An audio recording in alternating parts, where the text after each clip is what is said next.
Hello, എൻ്റെ ഒരു കുറച്ച് വിവാദമായിട്ടുള്ള വീഡിയോകൾ ഇപ്പോൾ വന്നുകൊണ്ടിരിക്കുകയാണ്. കുറേ ഫോട്ടോസും കാര്യങ്ങളൊക്കെ വെച്ചിട്ട് ഈ അക്കൗണ്ട് എനിക്ക് കിട്ടിയത് കുറച്ച് ടൈമുകളായിട്ടേ ഉള്ളൂ. എനിക്ക് എൻ്റെ അക്കൗണ്ട് ഹാക്കായി പോയേക്കുമായിരുന്നു. ഹാക്ക് എന്ന് പറഞ്ഞാൽ എനിക്കറിയത്തില്ല ഇതെങ്ങനെയാണെന്ന്. എനിക്ക് ഓപ്പൺ ആക്കാൻ പറ്റുന്നില്ല, എൻ്റെ ഫോണിൽ നിന്ന് റെക്കോർഡ് ചെയ്യാൻ പറ്റുന്നില്ല. ഈ ന്യൂസ് കിട്ടിയത് എൻ്റെ ഫ്രണ്ട്സ് കുറേ പേര് എനിക്ക് മെസ്സേജ് ചെയ്തിട്ട് ഇങ്ങനെയാണ്, പിന്നെ കൺഗ്രാജുലേഷൻ അന്നേരം കാര്യങ്ങൾ തിരക്കിയപ്പോഴാണ് എനിക്ക് ലിങ്ക് ഇട്ട് തന്നപ്പോഴാണ് ഓരോരുത്തരുടെ യൂട്യൂബ് വീഡിയോസും കാര്യങ്ങളും ലിങ്കുകളും എല്ലാം ഇത് കാര്യങ്ങളൊക്കെ ഇട്ടപ്പോഴാണ് ശരിക്കും പറഞ്ഞാൽ ഞാൻ ഇതിൻ്റെ ഡീറ്റെയിൽസ് എടുത്തതും. ഞാൻ ഷാലുവിനെ വിളിച്ച് പാനിക്കായിട്ട് എൻ്റെ അക്കൗണ്ട് ഡീൽ ചെയ്തുകൊണ്ടിരിക്കുന്നത് ഷാലുവാണ്. അപ്പോൾ ഷാലുവിനെ ഞാൻ വിളിച്ചിട്ട്, ഷാലു പെട്ടെന്ന് ഇങ്ങനൊരു സാധനമാണ്, ഷാലു എന്താണ് സംഭവിക്കുന്നത് എനിക്കറിയാം, എനിക്ക് എൻ്റെ അക്കൗണ്ട് ഓപ്പൺ ചെയ്യാൻ പറ്റുന്നില്ല, നീ ഒന്ന് ഓപ്പൺ ചെയ്ത് നോക്ക്. അവൾ നോക്കിയിട്ട് അവൾക്ക് ഓപ്പൺ ചെയ്യാൻ പറ്റുന്നില്ലായിരുന്നു. അങ്ങനെ അവൾ എന്തൊക്കെയോ ചെയ്ത് റിക്കവർ ചെയ്ത് എടുത്തിട്ട് ഇപ്പം കാരണം അതിനകത്ത് വന്ന പോസ്റ്റുകൾ കാര്യങ്ങളെല്ലാം ഞങ്ങൾ ഡിലീറ്റ് ചെയ്തിട്ടുണ്ട്. വൃത്തികെട്ട രീതിയിൽ കാര്യങ്ങളൊക്കെ ചെയ്തുകൊണ്ടിരിക്കുകയാണ്. ദയവ് ചെയ്ത് എന്നെ കൊല്ലാക്കൊല ചെയ്യരുത്. ഞാനിത് കേസ് വഴി തന്നെ മൂവ് ചെയ്യും. കാരണം നമ്മളിപ്പോൾ ഒരു വീഡിയോ ചെയ്യുന്നത് ഇപ്പം ഇത്രയും വൃത്തിയായിട്ട് രീതിയിലുള്ള എന്നെ കുറേ അനാവശ്യമായിട്ടുള്ള ആൾക്കാരെല്ലാം എന്നെ കുറേ അനാവശ്യമായിട്ട് സംസാരിക്കുന്നുണ്ട്, എന്നെയും അദ്ദേഹത്തെയൊക്കെ വെച്ചിട്ട്. അപ്പം അതുകൊണ്ടാണ് ഞാൻ ഈ ഒരു വീഡിയോ ഇപ്പോൾ ചെയ്യുന്നത്. ഇപ്പം വീഡിയോ ചെയ്യാൻ പറ്റുന്ന ഒരു മാനസികാവസ്ഥയിലും അല്ല ഞാൻ.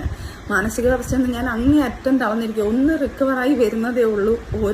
ഓരോ ട്രോമയിൽ നിന്ന് ഞാൻ റിക്കവറായി വരുന്നതേ ഉള്ളൂ. എന്നെ കൊല്ലാക്കൊല ചെയ്യുകയാണ്. ആര് കൊല്ലാക്കൊല ചെയ്താലും ഞാൻ ജീവിക്കും. എൻ്റെ കുഞ്ഞുങ്ങൾക്ക് വേണ്ടി ഞാൻ ജീവിച്ചിരിക്കും. ചുമ്മാ ഇതാരും ആയിക്കോട്ടെ, ഞാൻ ആരാണെന്ന് ഇപ്പം മെൻഷൻ ചെയ്യുന്നില്ല. ഞാൻ നാളെ സ്റ്റേഷനിൽ പോയിട്ട് ഈ സർവീസ് സെല്ലിൽ പോയിട്ട് ഇതിൻ്റെ കാര്യങ്ങൾ എടുത്ത് ഇതാരായാലും ഇത് എന്തായാലും ഞാൻ പൊക്കിയെടുത്ത് വരും. ഇതാരാണ് ഇങ്ങനെ ചെയ്തത്, എൻ്റെ ഹാക്ക് ചെയ്തത് ആരൊക്കെയാണ്. ഇപ്പം എനിക്ക് എൻ്റെ സംശയങ്ങൾ ഞാൻ ആരൊക്കെയാണെന്ന് പറയുന്നില്ല. എനിക്ക് പല ആൾക്കാരെ സംശയമുണ്ട്. എൻ്റെ അക്കൗണ്ടിൽ തന്നെ എൻ്റെ അക്കൗണ്ട് ഓപ്പൺ ആയിരുന്ന പല അക്കൗണ്ടുകളും ഉണ്ട്.